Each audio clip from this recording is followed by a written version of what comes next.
ano da ibe na yiye no November da edin kan 1st November 2020 ye mu enti ade hye nyina no emra bi ewo Asantemante mu eye Jamase apa ekuru efense apa ewo agunu Jamase eho no mo no enti ye nyina no yemfa eye odonkobo odomu na yenkonkujam ye nua no na bibia entumi enkoso Joe Samuel okwa baby yo ene yamon paye na influence Adonfo mo bronfo je yakopon na otumi de naye man so bi de shemo odi mu wo yembo ma otumi emeboan se ni bra kan na adoniti amen ye da to dem po Nyankopon ase bi last week say etiefo be kae a na yesuare de fa Adama odi nkan trimpa Nyankopon de ball no se nko ntena edi ntro ni mu na one ne yere ne na sefo nyina enye ewo Nyankopon tena be nanso abra wo mu eye bone no ye nyina ni mu se Nyankopon de bufu ebae be pa chaw Genesis chapter 3 verse number 15 no abra Nyankopon epanese wo no opanese oba no ena opanese bema no nso na ne nyina mu no Nyankopon ye punishment nyina wieye no be pa chaw Nyankopon de kwanfo to no mu se botaye a onam so bo wi ase se oye de man do ba mezia se de Colossae 1 verse 16 kan de do nipa ye bone de Adam odin kan ye bone ba Nyankopon tirimpo no entumi enye kwa etwa se osanso eyens ensaye se de be ya tirimpo a ode bo ye se nka nipa no betena ye kronkron ye mu no ni nyina betumi abamu ba to ye ni kan Adam odin kan no de ekoye ye onipa no eka se eto nipa no kan se oba na ade be ka ono ma mi di duane ono dada mam ko je aduaba no ewode Nyankopon ka ene Nyankopon kan se oba ade no ye sa ade ti na o ye sa oba no eka se ene oba no kan se wona dada mam di o ayam ya ye bone fo na ye oba na ye mam ko ye bone bone fo no na ewode Nyankopon eka tro wona se eti oba no ade bone no ko se obonsam bone fo na ma nipa ye bone ayam pa fa John 3 verse 7 to 9 no o se de o ye bone firi hwan ya efiri bonsam ti na Nyankopon so atemu dem no punishment no wanyi bonsam amfiri because se nipa ti wi ase be di bone a aye bonsam na ma nipa ye de be aye bone ti na John 8:44 yesu kan se abone fo na ja ene bonsam na omoja bonsam na kono de ene mba so ye de ba de omo ye bonsam edi bonsam ne ntrase a kire opposer obi a wono no oma watu Nyankopon asede obi a wo mo wate atuache Nyankopon ana se obi a o twincha o si wakwan ana o posu sanete enti kalam ne hade wo se Nyankopon aka tro wona se Nyankopon ka kire o wona se enam so ye enam se wo da okoduro atu memra nsema ma nipa ye boni nti wodum mo toteboa wo wadome ewon toteboa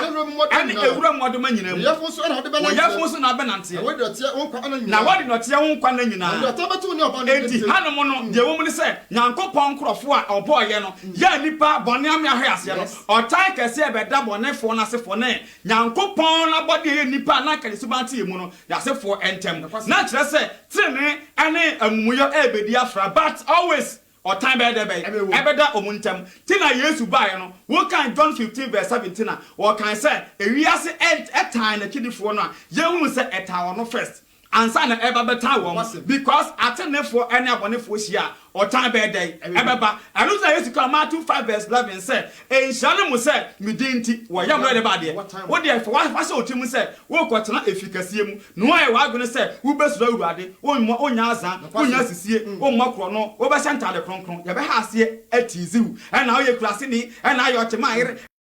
and now you say, Yabeka. Some a sanity. Eti watane de etwa se e da bone fo ma ani Nyankopon ma entem yentie bible wo se ahwe oba ne de oka che ne se na mema wo ye ade munyi nsemu brados wo ba wo ba brepa na woni begina wukunu ono obedi no bedai obedi uso ana du Adam so Adam de oka che ne se Adam se ben katati do wo yire nkyere se wo yire kasa ye bone a na wo kwa ye bible no can Deuteronomy 6 verse 4 to 5 no say yamfi akoma nyina eno hwan a but Adam edna akoma nyina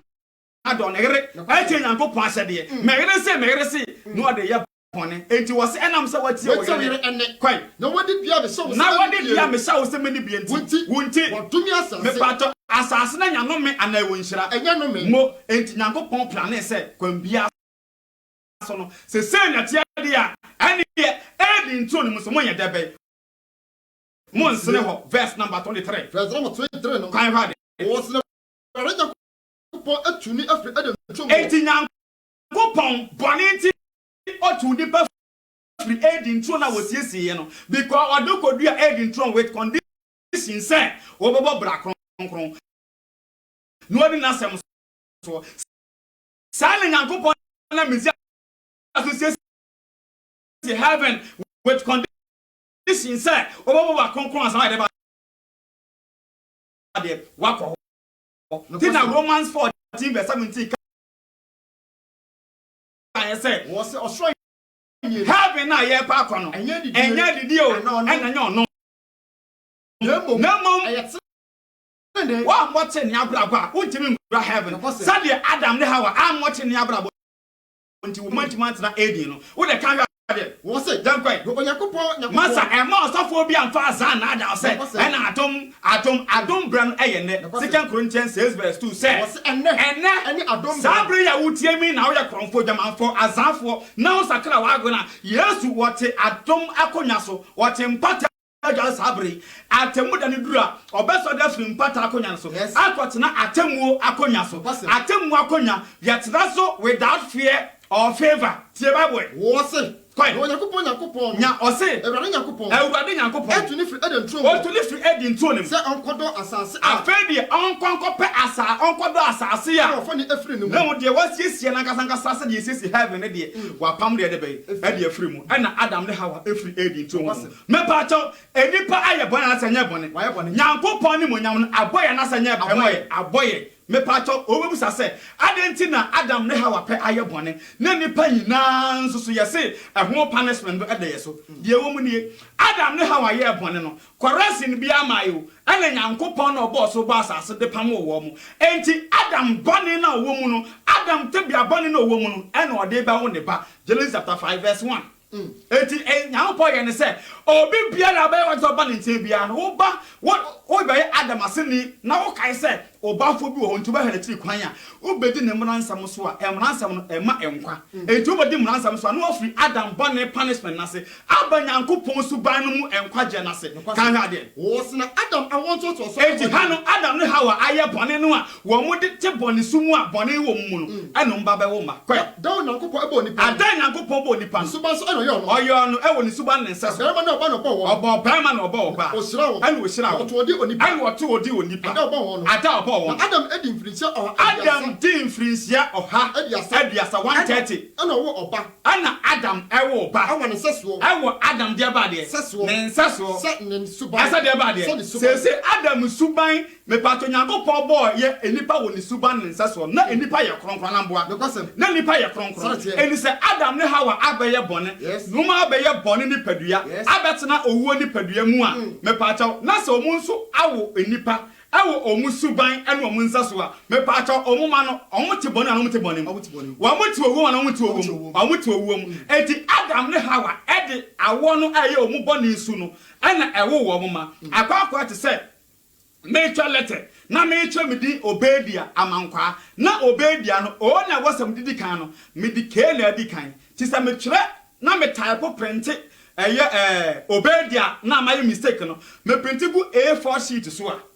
Obedia na aye mistake awo sheet no so some the same sheet na aye mistake no me the photocopy machine so na me copy 1,000 copies a me nyina be mistake ananya mistake eno nti na Adam body nti nipa bia nso so wonso aye body because Adam body mu no me no and that's why nipa bia mu abra wu ni ma urade nti sa opese Obedia amankwa spelling no sa opese Eyeya, I guess also print another original copy. Now correct mistake no. Now I get correction so no print more copies. Ning na be correct. 81st Adam mistake I deba there. Aba. Ti Nyankopɔn be yensiesie I was so nya different sheet. Obey correction. This different sheet na Yesu. And it's a first Adam mistake. Nyankopɔn also print billions of copies and a baby mistake. And to Romans 5 verse 12. Romans 5 verse 12. Eti was it Dabi says Sammy Bo, a nipa o misuba in the Minsaso. Now Boninti bɔne ba wiase a me pa chaw enipa bia be koso aye bɔne because of say wo mu ni mi su ban bio wo makofa bɔne su entale ma memfa me doba kro no a me bo nipa nyina de ma no me bo bibia no ma no ono a me sa correction no me pa chaw anu na yesu fresro eba say obaje nipa every wo bɔne mu de entia ne din Yeshua no e kire Yahweh salvation wo de kan yade Romans 5:12 enti me pa chaw yanya fast abra yese nkom say Yesu ebeba no me pa chaw wo de hwe Matthew 1:21 ti asema bofo ne kai ti Yesu adwuma ne se bɔne no a edi nipa ka owuom e wo ye kra mu no ya fra na Yesu se wo ye agenkwa savior obi a wo je nkwa ne se obeje wo nkwa afiri owuom eye da na akɔ owuo nim bɔne de we eko mu ti se oje wo nkwa oje afiri bɔne mu ama be ye kronkron ti Yesu na adwuma ne Matthew 1:21 wo se no be wo babani eti bofo ne ka te Joseph se wo yire Mary eba wo baba ma what ndi Yeshua na obatu ndi Yeshua every say ono beje ne man ona wo pa beje ne man everyone body mu every jabe every jabade boni so na Adam ade wo nipa bia Yesu be kai Adam nti se wo ye kronfo wo ye dwamanfo bra sister obra bon na wo bono eni woni a etu hia adwen sa kira so ba Yesu nchen na Yesu adwuma ne se obadwa fi jabade obani mu ana ye the pepper because Adam odi nkan no wa ma nipa biara esuban akoye adwenbone akoye azan akoye esisie akoye yempram akoye pulim down ba Yesu eye second Adam waba the both time say wo pesa wo koy on e the rain yankopon su ti wo no the rain yankopon su ban no o pesa wo ba Matthew chapter 11:29 yentie Bible Yesu se bla nche ne ba Yesu de ba de esuan wo besua Yesu na bo bra kronkro no asa kofa yankopon su ban no a wo kan e wo Genesis chapter 1:26 so kan say mo mai mo nipa awo Yesu 21st Adam ya born and neto aid ewiase na nyankopod ne kot dia aid intro nim nyankopod na siesie ho say second Adam a oye Yesu no me pa chaw nyankopod dia henie asenensa and wose na asefo nso embram bi enti Adam na odi nkan no sanke wanya boni anka ne man betena aid intro nim sana Adam otoso me no oye Yesu oya kronkron nti na asefo nso eba kotena e wo nkwaje mu ti Yesu wa ba say second aid eye heaven wo ba wo no mienu asa de akomu anoti da wo sahia awo foforo me pa cha wo ka ma John 3 no a na Yesu ni Nicodemus edin ko de fa awo ho ana obeka no verse 5 say wan free ensuom ane honhom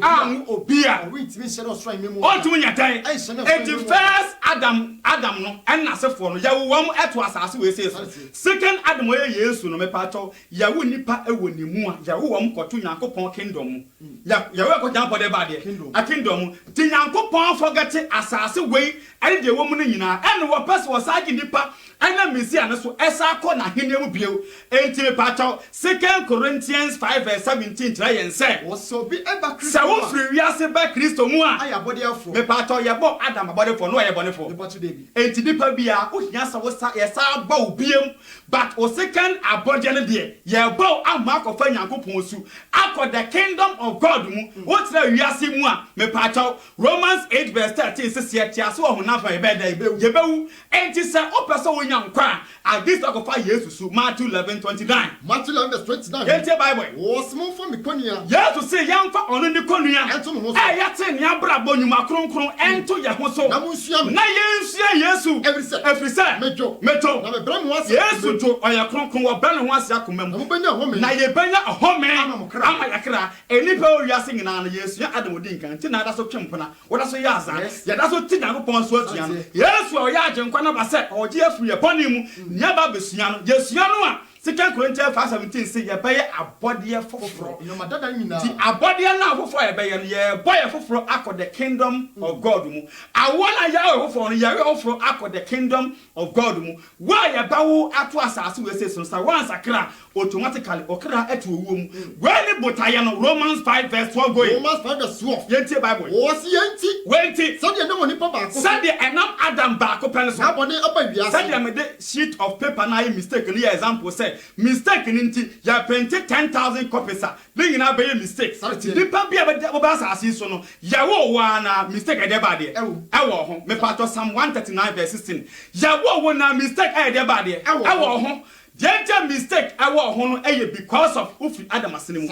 And tis Danko Pond the another correction a boloso Jesus say free Adam Asinimu Ebra Yesu Asinimu. Na Yesu, now Papa Yesu Engo. Never be holy. Eti di man pempema won ba di Yesu odi nyina no won ba ye abode fra won ba ye kronkron amagurade we di ne preach chira osasakra wa gene bra na wotena se na atemu no ba Adam tena se ma judgment ba oni hawa so no me pato munya no me ana nhira munya no me sa wotena se no wa ma Yesu mu amenya dan kwa wo da so te no me nu wo da kan ha de Psalm 139 verse 16 verse number 16 wo se Why? Was it me young boy Jatuan Crono? When you know me, what the Hulume? Now, woman and what training now, woman, why the body? What training now? And now I was a sea, and now I was a sea, a Mubaku Pempo, Enyamaya, now dear, Oyakupon, so dear, why do you go a sea? Empty Hano or so young boy Jatuan, then I'll put the body. Only bra sister, a brand Uncle Pong in the panel, or you have purpose, but when some Amasa, Sin Uncle Pong now, this is so, me pato, Romans 5. Verse number 12 going. Yanti. Sadia no money papa. Sadia Adam back pen. Nobody by Yasu. Bonnie by Yasu. One number so one by kind Job 31 verse 33. Or say Job who can air can was already one quantity upon somewhere. Adam. Thierry, extra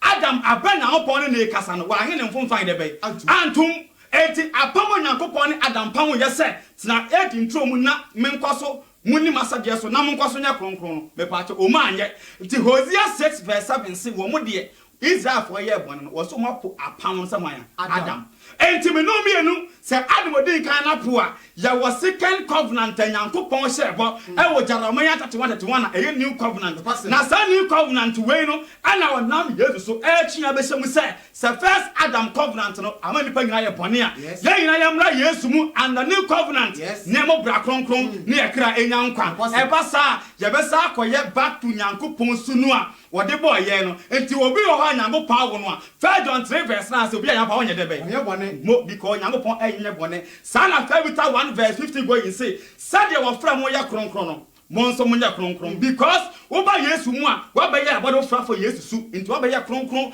akuta the image of Otumfo Yahweh because unya efin alo tina Ephesians 5 verse number 27 say wo de asapuna si ho ewo animonyamu a edam ye deba de eni unti ti aso dem na wudi bone a Yesu asafo ye deba on ka ho bi because Ephesians 1 verse 4 kire yen say but how the fra ye ba ne nchane say ye me ye nipa ye hu ni asem ewo nanim be fa ka wa wona ha was yanti so de na mo nipa ba ko so de enam one person Adam so na bone ba wiase ema bone ewudi enyi say to go azazi si nipa entade bone ane obrabone nipa ahyeta fonfa ni nyina no enam one person so ne bai no owo enam bone so na enti bone so Romans 7:26 bone aka to de bai enti bone ti na wuo bai no sa na ye ene wo etreka nipa nyina na wo nam bone na Adam ye o de wo nipa nyina etreka nipa nyina ema wo no so because bone ataka nipa na wo sbede e be bai nyina every say wonna aye bone ye tie nyina ye bone se ye nyina akosua ye papa Adam so bai enti ehia Yesu wo nyina atenkwa Matthew we kan John 8:51 or say se obidi masam so a ohunu owuo arada yes because ba Yesu nchanya wo kra na tomo fro wum kwan fa ekonkwam kan hwa de wo se na bone wo wiase ansa na mra ne ba de enso mra ni ho a enso embra ni ho a fa bone emu nkonta e kira se ba bia bone wo bia gasem na de ba de because 1 John 3 verse 4 say bone de ba embra to enti Bible say obeja enjehye ni ye ama yetimati ase kan hwa na so owo de hene every Adam so de Moses verse 14 Wona wanya Adam ra to nsa Woma Adam bone nsa so ne mpo exactly because wanya Adam bone nsa so de but Adam bone nsu bana muntu atu mu kan hwa de one Adam otosumienu one de ba de Adam otosumienu one de ba de Adam otosumienu Adam otosumienu ni susuo de ba de na kire se ye ba benya ni susuo e wo next Adam mu a oba ba yensiesie Johannes Adam na oye Yesu no Yesu ahamashiak na dwuma obi ka so ahunu Yesu no ote body mu a odaada na ho alukina Yesu saw yade a John 5:14 John 8:11 was to go and sin no more because born na ma ohane ewu e de be eni so obaju afri body mu na kire se obaju afri owuo mu that means oye savior o save from your death kan ha de Wona to aso. Ye to aso no. Wo se na nya sadia mfomso. O se sadia ohwa ya enfomso ne kɔbaaye no. Nyankopɔn ye nsiesie a cha ne saa e wo ne kɔrɔsi nim. Kɔrɔsi na onam ade nkwa mizia no so ye no. Wa ye ne ye e wo Yesu mu kɔ. Wo se na nya sadia mfomso ne tia no. Ja sadia mfomso ne tia. Na adoma che da no so. E ti dia mfomso de baaye ne kɔrɔsi no nso wa ye amana boro so saa. Efri se abakofo mfomso nti. Baakofo Adam anu ne Hawa koye boni nti enipa bebre awu enam Adam boni na ode wo ne mani nti nipa pi aya awufo honhom fam dia Nyankopɔn adom o se Nyankopɔn adom ene onipa baako enam one person Yesu hamashak ne so adom achede abroso amane o se one person Adam nti nipa pi aya abonefo dia the same way ena Nyankopɔn chimpo nam correction so ye wo Yesu mu nso eniba pempim bia ba ne nte biara ubetumi so aya kronkron ni ti no kan say John 1 verse number 12 no o se dodo a wochi no wana wochi ni dindi ye no o ma wontu mi say anya Nyankopɔn de ba de ema a emfiri de honam ana obema pem enti Nyankopɔn so ese say one person Adam amani papi ekra to wo mu dia and second Adam o Yesu nipa pem baba ne tebia mbofiri owom abankwam yanto aso wo sna enye ne sede enam na enye sede o se enye sede enam abakofo o ye bone ne so bae no sede enam one person so a abonefo pi ba wiase no ena chede no so ase o se o se nya sa na chede so tie na atemu ni efro bakofo o se atembo ni firi obakofo ena edane afobu ena edane afobu me pacho ye Nyankopɔn ba Adam nchen no odome asase from one person no obu wiase nyina afo kwai na adoma chede na sa ne Nyankopɔn adoma chede onam Yesu so efimfun so pi mu every one e beda na free bone nyina ba Yesu nchen no ena edane bimbu e ban de ba de enti wa ba Yesu nchen no wa jai bone ye obebu obem e kwa ba ne fa so obu obem Romans 2 verse 13 say embra so difo na ebebu won bembi baba Yesu nchen a wo ko ni Nyankopɔn emra so kan to asene hwa na to aso be so na enam so bakofo enam say one person enam so ena owuo ana Adam nti owuo ene de obakofo no fon so enam bakofo fon so eka nipa nyina no wona wonya adom won mu amai de be wonya adom won mu nya adom ene tin achede ene tin nya achede ebroso ena obakofo ena Yesu one person ti say one person Adam nti papi edi Adam wachi no yete bone mu dia sa ne nipa mpemba di Yesu wachi nso ye betra tell nemu enya awonko enya dade ba de enkwa afei sede afobu ena obakofo sede one person Adam nti wa bu nipa nifo no kwai se enso the same way ena Nyankopɔn so eba nipa oba Yesu mu a onam Yesu mu bebu pem ti no kan say yamma le nchen ne kan ye de ba de enya nkwa second Corinthians no me part of first Corinthians 15:45 me fa asem ne ko na wiye kan ha de first Corinthians 15 me part of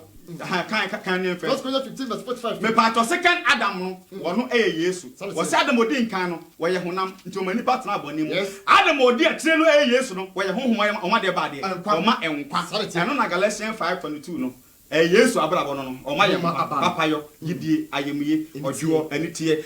Adam odi kan su ba Galatians 5:19 ejamamo akohwie obrabone be pacho edutuo emu den fa na eyo modwuma woda so ate wiase de a wote Adam bone nim ubewu dwane bra Yesu nchane wo bra kronkron na wo kra enyankwa obedi amankwa enie sanso ena sample sam enso kenka twesem de ma yasafo no eye Messianic Faith Salvation Assembly yede Nyankopɔn asɛm no esi ɛwɔ ha no mo be pacho numbers 0247 947812 Osafu akonkon sanye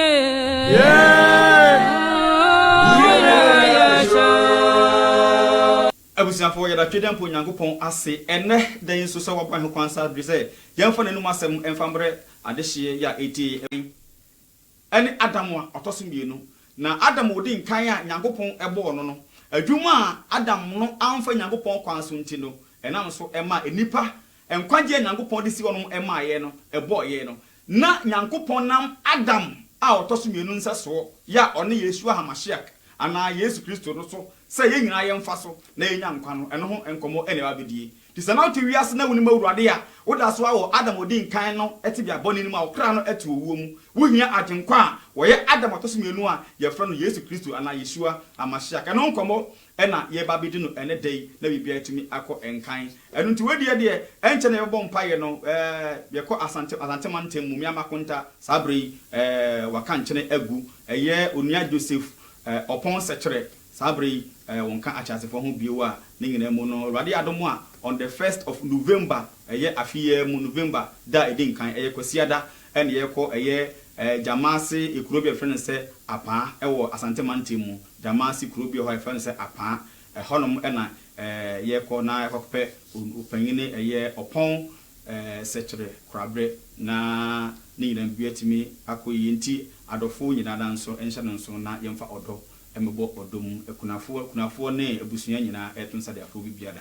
yo ayen se bre na onua Samuel Sam menwa kwaba yo de yemon pa yesimana infrase fo enyina so ena mbone nti na twa se Nyankopon a odɔ ne ma no osafa kwan bi so eye nsiesie se de be ya enipa ahwe ase no ye be sa asɔre enenam Adamba wono so eye de otoso mienu a ni suru ne ban no eye otumfo ya we no esu ya o ya gye nkwapa Yeshua HaMashiach anase Messiah no me pa to kan ne hwa de Colossians 1 verse number 15 na the Hebrews 1 verse 1 na kan pa to kan Bible wo se ono ara na oyo Nyankopon Bible se me kan che se Yesu Kristo Yeshua HaMashiach no ono na Nyankopon a won no obiara ehu no no suban ono ye dawre Nyankopon esuban ene abode nyina ene abode nyina de ba de abakan eti ade biara Nyankopon ye biara no wona Messiah no so na ye na Messiah na ye abode nyina abakan kwa efrise ni mo na oba enoma nyina Yesu mu ene ebo enuoma nyina enti se Nyankopon bo asase ene wosoro Nyankopon bebo Adam ene Hawa onam agenkwapa Yesu Kristo so ene bo ni nyina da je wosoro ade biara Nyankopon bo ya e wosoro je wasase so je wasase so je wonu o ade ya de ye hunu o je wonu o je ya mfia ne hunu o enwa o emfa won se eye tume ahenwo o se ye urade o panyini o tumidi o enoma ni nyina ade biara Nyankopon ye nyina no wonam na so onam Yeshua HaMashiach so ene bo ni nyina da na wo bo de ye debe obama no enti se Nyankopon e de Adam bai se enka onfa ne kotena asase so na Nyankopon chirimpo enfa nya atuma na oye e de mandoba Messiah no enunti ye kan Psalm 1 verse John 1 verse 1 na wo si fitiase no na asem no e wo ho asem ne Nyankopon na wo ho asem ne Nyankopon asem no e our title or the God because Philippians 2 verse 5 said Yesu ani mo nyamte no na owo Nyankopon tebia aso mu ne ho se our title our love or qualify say your friend God na so mu ne ho faso de say so oni Nyankopon oni otumfo ya we no say na mo wa ye jebe obre ne ho ase mo enu to ka kire sia for John 14 verse 28 say eja no eye kese esene me ti Nyankopon ankwati o ka John 1 verse 1 to aso na wo se wa ankwati no anya bibia right there be oye na kire se Nyankopon bo wiase no wonam Yesu so e na eboye enti se Nyankopon bo wiase no bo nipa owo botaya onam so ode bo nipa wo be kan Leviticus 19 verse 2 a Nyankopon ka cha ne man se wo monya kronkron efri se me urade ono otumfo ya we no me ya kronkron oya kronkron enti Nyankopon wode ne kronkron ye e na bo esoro ne asase e ne munyama nyina da enti Nyankopon bo asase no na efi ni asase so na edam ni asase so na Nyankopon ya kronkron ti wode ne su ne ban no e na ebo nipa na fa se otiremu se Nyankopon ya kronkron edi se ne su e betena mu a usu nso be ya kronkron na ye ka ko wie de ya ene menu mienu ye to ye ne a ye hu kronfo ye hu dwamanfo ye hu azan ye hu ansiefo ye hu obi na bra bontere me nyina da eye bonefo su a ode be da ya wo fo di nkan ema nipa ye bone eti Adam odi nkan no me pa chaw wo ma nipa ye bone Nyankopon se enkania man ko ye nko de kronkron ye ni nyina ko ye man do be Messiah no edi se Adam odi nkan ama na se dia enye wa Yesu na me ye ade nyina ma wo no wona wasa me fa wo so na mesiesie bibia yie na wona epe nkwa no etumi enya enkwaje me pa chaw ye ti asem bia Bible ne kan Genesis chapter 1 verse number 26 o kan Bible no from Genesis chapter 1 what the 6 days and a ball ewiase ni mu niam nyina ena 7th day Nyankopon ehomeye na Nyankopon eba bebo nipa no Nyankopon eba bebo enipa no odi nkan e plane sele Nyankopon tie na ni su ankasa ede ewo Yeshua HaMashiach mu no wonam Yesu Kristo na ankasa so ena bo onipa me pa cho tie Bible Genesis 1:26 ye tie Bible no Nyankopon e kan se Nyankopon ansa na oba besi dan na wo so di nkan plane so be Ghana chamber ho so be ya dan single room so be 3 bedroom ho oba di nkan dwene ho no drop plan ansa no wasi eti ansa na nyankopon wabɔ wiase awi a ɔbɔ nipa betena mu no nyankopon ka sɛ moma yenye onipa ɛwɔ yesuban awɔde yesuban ɔnsi yɛ kan Kolose no ɔsi ɔno Yesu no wana yɛ nyankopon ohun de badeɛ ni suban me pa to Hebrews 11:1 verse number 1 near hadiwo wo Hebrews 1 verse 2 Hebrews 1 wo say Yesu nyankopon suban no ne so ɛne yɛbɛfa ne yɛbɔ Adam but adeɛ bi si yɛ enipa bɔ ne nti ɔbɔnefo no bɛda da nipa ɛma nyankopon su ɛyɛ kronkron yɛ ɛyɛ tenene na enipa ɛdenam na ɛsɛ yɛn sa ataadeɛ no nyankopon ɔbɔ so bɔ asase ne so no ɛyɛrɛ fu nipa ho ɛnam bɔne nipa ɛyɛ yɛntie Bible Hebrews chapter 1 verse 3 Hebrews 1 verse 3 ano ara ana ɔyɛ onimunyam ɔse Yesu ahamasiak no ɔse ɔno ana ɛne ɔyɛ animuonyam no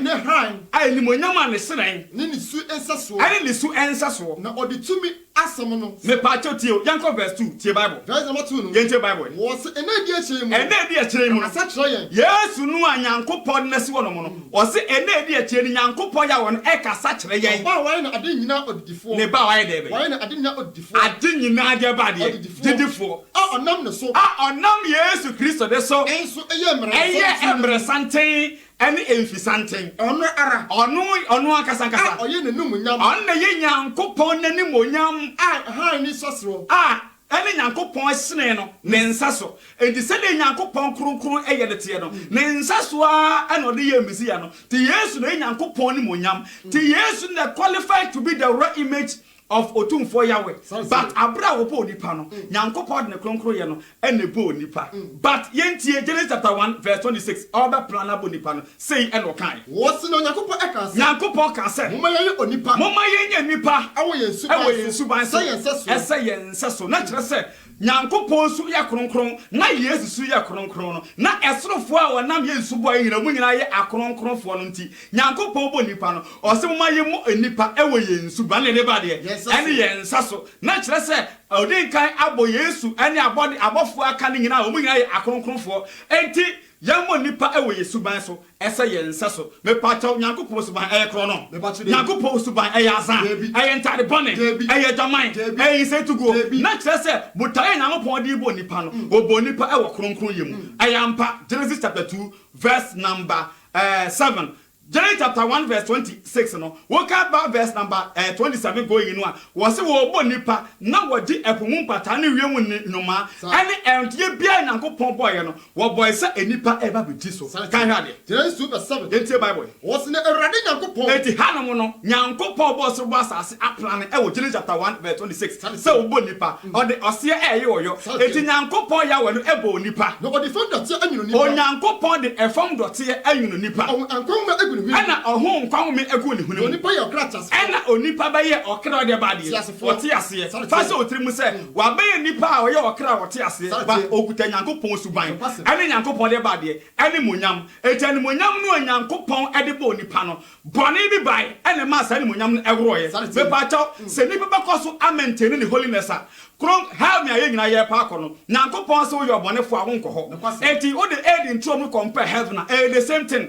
no Adam de a fortunate ade a wonya ne se yedi kad ni kodua nyankopon manim yedi kad ni kodua nyankopon kuro nim yedi kad ni kodua nyankopon garden nim ene ma ne mbra se wo ye bone a ye beto afiri hɔ me pa chaw se Adam eye bone ni be hu se ye pam ni free aid ntro nim a bra sister how they are pa akono wo ye kronfo a wonsi hɔ wo ye dwumanfo a wonsi hɔ se Adam ne Hawa ye pam free aid ntro nim because of bone dia kyerɛ sɛ nyankopɔn bia wasiesie so de ma wotefo no wo ye bonefo a wonkɔ hɔ da ntu bɛka Romans 7 verse 12 a wo se mransam ne ye kronkron ayetene ene papa edi se nyankopɔn abo nipa wo ne suba ne nsa so na ye ba Leviticus 19 verse 2 Bible say nyankopɔn ye kronkron etia san de ba de na kyerɛ sɛ e wo se ye koso keep ne commandment because Romans 7:12 ne se ne mransam na wodi so a eya okronkron etu obo Adam no eno ne tua ebia edi ntuo ho no ana wo nyankopɔn di nipa ho nti wo ma no asɛdeɛ me pa chapter 2 verse number 16 Genesis 2 verse number 16 enti Bible wo se ne wari nyankopɔn aso nipa ne se o nyankopɔn edi nipa bia edi ntuo no wo se he me de maba me nyankopon mitrom me ana me siesie ye me ana me ye modwuma be ba 2 verse 8 hwɛ ya Adam siesie ye di ntrom ha Genesis 2 verse number 8 ye tie Bible wo se no Onyankopon e de onipa oye ono no Nyankopon de onipa oye ono no ekodua edi ntrom Ba 2 verse 8 2 verse number 8 ye tie Bible o se na Awurade Nyankopon eye turo Nyankopon na nkasa na ye turo ewo Eden enkomo na ye di no ye di amwate ase se heaven na ye pa akono bra sister heaven enyo na ko nsuo na me ko nsuo na me se heaven no se de Nyankopon na asisi edi nturo no ono na mezi ane so esiesie heaven ye nyina ye nya mwadwuma bia namum o kira ye ade e beya ye di bekomu ya wofo odi nkan so edi nturo nyum na siesie ye Nyankopon na dum kodua abra wo siesie de ma wo mu ane wo se me Nyankopon me ye kronkron adaba masade so no wontum element na e ofi ha na mo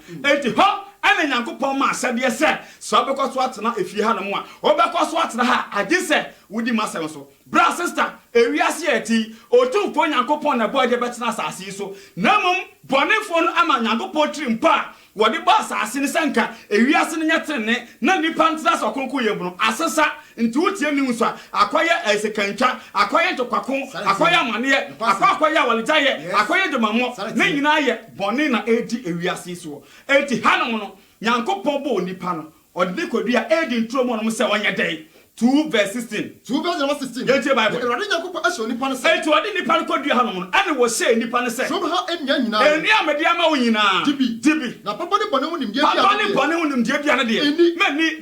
every say na bedi bie no ada bedi bie no wona obewu me pa chaw aya na manfo dwene se Nyankopon kan se mema oni ayi papa ne bone wonim dia ne nti e kire se bia no eye poisonous wudi bia bewu dabi enya bia no na wudi bia bewu na mom Nyankopon ahyade na wo beto no ose mani ti se okodi aduaba na kese watombra ana ato Nyankopon mbra nsam so a Nyankopon de asetwa to so obedai ubewu entinya dua no na wudi a edua ne kun na mom aduaba no kodi a waye asotene waye asodena Romans 6:23 say bonaka twa deba de enti de bo nipa no sai ka nipa ntena se ewo edi ntronim ewo Nyankopon mbra nsam so die ahobrase mu Nyankopon ahobrase a ye de besom nukrom a okasa yenya no okasa diade wese so awosemate but Genesis chapter 3 ade bi siye abra ye de Hawa ebeka Adam ho no ewo Genesis chapter 2 verse 21 go yi no bonefo no eba ho bonefo botaye ode ba edi ntromo no le se oba beyi wa adwene ade afu Nyankopon asade so na wo ne Nyankopon anya problem we no muda obonsam nam so enya yawofo di nkan me pa chaw bonefo ne ba Hawa nchen chapter 3 verse 1 wo se no wo ye nitie wo ye nitie e chewrem enwadoma nyina me pa chaw bonefo pe abo bia yusu no wanko yusu abo agimifo wo yusu abo anani ate bra sister sa ne ne so se bonefo e ba wo nchen abetatawa wonam kwanya enyansa kwan so enitie kwan so ti Yesu kan awo Matthew 10 verse 16 say me so mo se nyanten akom patakumu na monya anifesa abode bade wo because bonefo no so nani ate papa efri say 2 Corinthians 11 verse 3 no Paul say saje wo won de anitie edada hwan Hawa enti kwanya ofa so dada nipa no eye anitie kwan so na wa be twon afri Nyankopon asade no ho me pato wo won ba Hawa nche no enye apu nti no ba ho me pato enye government no ba ho enye amangu nti no ba ho me pato enye kwadu nti no ba ho na mom wo hu se Nyankopon se papa ne bone won de aduane mo nye de bai munni enti wo ba Hawa nchen bo tai ne se obma Hawa abu Nyankopon asade so bra sister bone fo ne ba ware ni mu a wonim se Nyankopon aka kira wo ba say bra ho asema okunu bonsam ba obeka kira say maame what men can do women can also do Nyankopon asem say bema e Colossians 3 verse 18 say bema dawire obeka kira bonsam beka kira wo say me pato ena de ye nkroko nipa say de be ya confusion beba say wo kopoma tade a bonsam beka asem bia gutrim say she miniskirt say amawe anya say beka kira say wo ye kolo eto kotie bonsam na watu Nyankopon asade but John 14:15 sister domia di masade so enti ha bonefo no ko Hawa nchen with what purpose chapter 3 verse 1 go wo se no we anitie wo ye anitie e chewro emodoma enwo Nyankopon ye nyina no ka to ba no se ti sa aboa we na bonefo pen na adwuma na kesa bonsam be tatawa wo di nyansa na libiti wo ka hwade no ka to ba no se eno ka to ba no se ampara wo Nyankopon akase wo ye so se Nyankopon akase mu ni trom ha enya nyina trom ha nyina no mamu ni bia na ba aka to wona se eno wo ba ne ka se trom ha nyina o ni nyina ye dibi na so dwa se trom ni fifini di me pa chaw edua situo ne mfimfini die na ba ne die onyankopon aka se monni bi muhwe na man taache na mo taacha mbede mubewu aha no mo na bonefo ne ba kire odie ntia oba ha wanchen na nchesa bonsa botan ne se nyankopon si menni babonsa botan se de ba die di eti ha no o kan kire ha wa se wo se ye wona mbewo ene wona bede ye wona mbewo ba wo se ba ntwempra bonsa be kra kire so wa ntwempra wo bede no wa ware eti ade bia nyankopon beka bia bonsa e ka negative sa de be ya wo beto nyankopon asade hwe wo ka Romans 1:18 na o se nyankopon bufu eti abone ti bonsa de ne se o pese nyankopon bufu na nyankopon do ko jem atemudam eti bonsa de ne se o bedada na nyankopon ka se niewu amu akomunipa e onyi sa tugom nyankopon ka se bokro no amu bokro no na boka sanya enya sisi a wa amoa ya sisi na atemudam woni nyankopon enya problem eti ha bonefo ne bad ever that hawa eno ka twa ne se ye wona mbewo o ye wona mbewo nyankopon nim se adango bedi bie no moni betai aha wa hawa etie Adam ewo no ana wo no ekire se enye wo na bewo na da wodi goni bedai me pa chaw on se bra sister miniskirt ne amabo no wo sha anafo se wo sha woni ede ba woni abie because waka sa wo se atade nyankopon pa ya beka se oje kurase ni aha bonefo ne ekire hawa se won to na monte nyankopon asem na nipa nkase na ede ba de na ni abie kanade wo se na nyankopon nim se ene o se nyankopon nim se adabedi bie woni bebie na ma ya so nyankopon na mbe se nyankopon awunu papa ene bone papa ne woni se duane eyese bonefo be dada wa ofa ndokore no de aka ne ntro me pacha woni ebebie na eyeturu me pacha mbe se nyankopon papa ne bone na nso eyeturu na mom na da no de ba ene se enyewo na mbeda ubewo ti Yesu kan John 8:44 say Frasi for na jana hwana and some because ono ye wudifo every fiti ase me pacho bonefo ne ba ha wanchen o won second dabi na mu ada no ye wudifo o da e ma okoto mra na emra to ndo wu ade ba de aba so sa ne yin so bonefo eye nipa eti wiase eti de akoso nyina no bonsam policy bonsam team point ade bone dressing abrabo bone adwaman ne nyama san fatoro nyina no se entu nyango de ba de emra ana nipa so kodi so ana nipa koye bone me part of verse 7 verse number 7 no ti ha wo se na wo be ni etampa Adam Hawa edi adiaba no ana na ni bia ye lodi bi man ne kunu nso di ye no wo mienu ane ye de ba de eguogu no se wo da adeja me pa cha ye tie Bible say aha asembusan say Adam odi nkan watomra no ana wontomra na wontomra me pa cha nyankopon ni monyam ayebone debi nyankopon ni monyam ayefin debi enti Adam watomra no afele nyankopon ebe kire ne say butaye ni si edi ntromo no onu nyankopon be kire Adam say enye no ehu asade ene wodi so meti watomra no me part of verse 12 verse number 12 ye tie Bible wo se na onipa no ese ana me part of can say verse 11 also can say o can say ha when no ka kire wo say when e ka kire wo say wo da deja dia me say wo say eni bie na wodi dia me say wo say mani bie no eni wodi e ana wa de ba de eni wodi e bone wodi bone ya honhom fam ti na DSM 3:16 to 17 to 18 no o can say wo mo muti wiase di bone honhom fam no wo mu eda adeja anu nti wo hia say wo de ntwa be de be ebe ka tra ho won na ka kire wo say wo da adeja dia me ka kire wo say mani bie eni wodi bie ana wodi bie no be part of the Bible no onipa no eka tra ana nipa ne kan say about the ebe ka enya me ane mo ba na ne ka me ho no ana wa ma jani bi abani edie pam no cha no verse number 12 verse number 12 ye tie Bible wo se no verse 12 eka tra ba na ana nyankopon ka say what me mra de a afei na nyankopon aba obebu na atan sa na bonefo be ye ewiase we aboma nipa eti wiase wo nipa edi pone nipa bokro no nipa ya san nipa ya sisie obi ti aso no wodi pone obi ti wiase wodi pone